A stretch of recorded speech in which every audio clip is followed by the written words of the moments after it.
Have you ever finished a meal and suddenly needed a nap, a gym, and a therapist all at once? That used to be me daily. I thought I was just getting older, but really, I was eating myself sick, one bite at a time.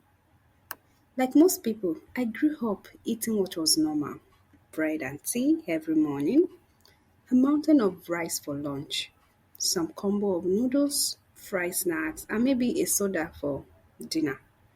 And other times, food like eba and soup, pounded yam and soup, among several others.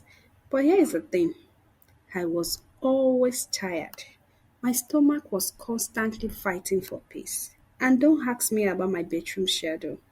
Let's just say it was irregular. It's so sad how ignorant we can be when we don't realize that food can become a slow poison. We think danger wears a warning label, but what if I told you the real threat is sitting quietly on your plate? That daily snack, that flavored drink, that midnight craving. They don't scream danger, they whisper it slowly, silently, until one day your body breaks down. At first, nothing seemed wrong. I could eat whatever I wanted: sugary drinks, processed snacks, late night meals. No pain, no warning signs. So I kept going until my body couldn't pretend anymore. Suddenly, fatigue became constant. My skin lost its glow. My thoughts became foggy. I wasn't living, I was dragging myself through the day. And that's the trick no one talks about. Unhealthy food doesn't always make you sick fast, it makes you sick slowly. One bite at a time, one ignored symptom at a time, until your normal becomes barely surviving. I didn't feel the damage at first, but my joints did. My sleep did. My heart did. By the time symptoms show, the damage is deep, and you are not just fighting disease, you are fighting regret. Then came the late night bloating, the random headaches, the brain fog at work. I couldn't concentrate. I felt heavy, inflamed, off. But nobody talks about that, right? I would smile at work, pretend I was okay. But inside, my body was waving red flags like a breakup test. One day, I watched my little nephew reach for a fizzy drink with the same excitement I used to have, and I froze. I saw myself in him, full of energy, unknowingly sipping sickness. That moment hit me hard because it's not just about me anymore. We pass down more than recipes, we pass down habits. And I realized if I don't change, the next generation will inherit my struggles. It was during a birthday party. I had just loaded my plate with lots of rice, meat, cream salad, soda on the side. I sat down and paused.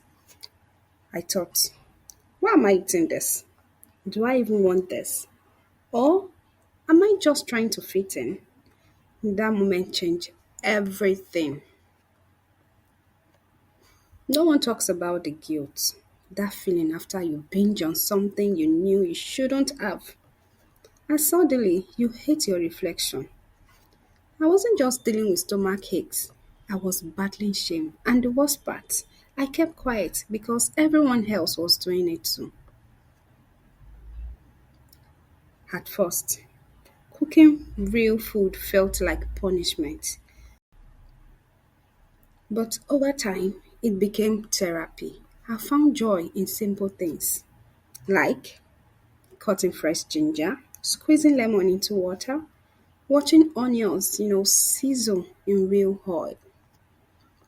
The kitchen stopped being a chore and became the place where I started healing. I started seeing the world differently. When I changed how I ate, I didn't just lose inflammation. I gained awareness. I started noticing how fast food hurts play with our minds, how we reward kids with sugar, how sickness is normalized and healing is mocked. It's not just about the food, it's about the system that profits from us staying sick. Healing isn't just physical, it's personal. I didn't just lose the junk in my meals, I lost the weight of self neglect. I gained self respect. Now, when I eat, I ask, does this food benefit me? If the answer is no, I pass. And that small question, it saved my life. I started paying attention. I swapped sugary drinks for water. I tried unprocessed food like actual vegetables, fruits with real fiber, grains that didn't come in a shiny pack. It wasn't perfect. I still craved fries at 10 p.m. sometimes. But day by day, I felt the fog lift. You know what's crazy? The moment I started treating my body right, it responded. Not with fireworks, but with peace. Suddenly, I could wake up without dragging myself out of bed. My skin felt alive. My mind became clearer. Even my emotions stabilized. Less irritability, less anxiety, all from small consistent changes. See, your body isn't the enemy. It's been fighting for you all along, even when you didn't fight for it. And when you choose health, you are not just preventing sickness, you are choosing energy, freedom, clarity, and life. I stopped waking up tired, my skin improved, like I mentioned before. I could also think clearly. So, you all, my body literally started thanking me. No more bloated belly walls, no more crashes after meals, just peace. Like, hey, thanks for finally listening. It felt like I finally returned to the real me, underneath all the processed layers. Nobody tells you that normal food isn't normal anymore. It's filled with chemicals, sugar, seed oils, dyes, and things your body never signed up for. But we eat it anyway because everyone else does. So here is the truth. I stopped eating like everyone else because I got tired of feeling like everyone else.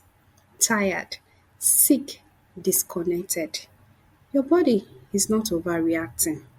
It's just finally being heard.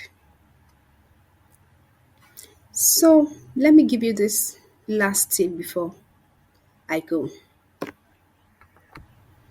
Before I go, I need to remind you that God gave you your body and it is expected of you to actually care for it with everything He has made available in nature. It is expected because you yourself, you are natural, so you need to take care of yourself, your health in the best natural way. You owe it to your creator.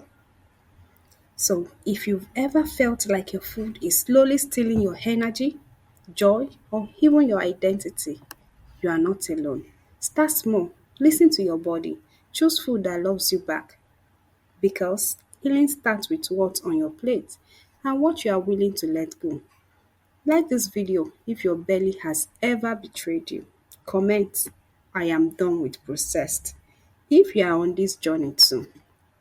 Until I see you in my next video, continue to love yourself, take good care of yourself, but most importantly, love your creator because it gave you everything to make you just fine.